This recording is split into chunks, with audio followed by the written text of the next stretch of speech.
Brilianjini Muarasita akan menemani Anda untuk informasi hari ini, Selasa, 8 Juni 2021 di Paupos Channel.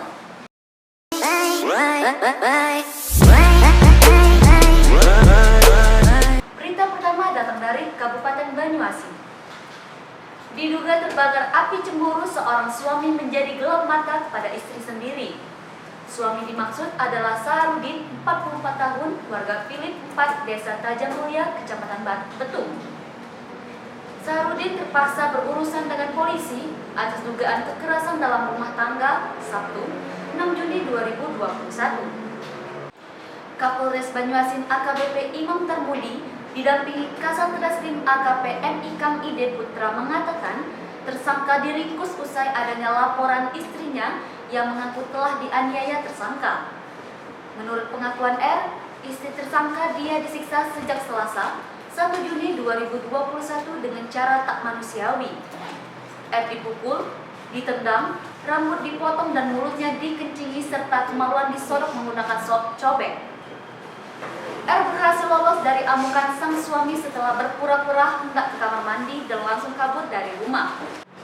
Kapolres mengatakan motif pelaku melakukan penganiayaan tersebut karena terbakar api cemburu. Pelaku merasa sang istri selingkuh karena rekaman percakapan mesra yang ada di HP istrinya itu.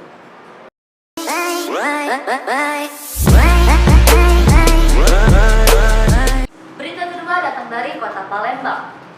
Pengusaha kafe mikro di Kota Palembang merasa belum mendapatkan solusi konkret dari Pemkot Palembang terkait pembatasan jam operasional.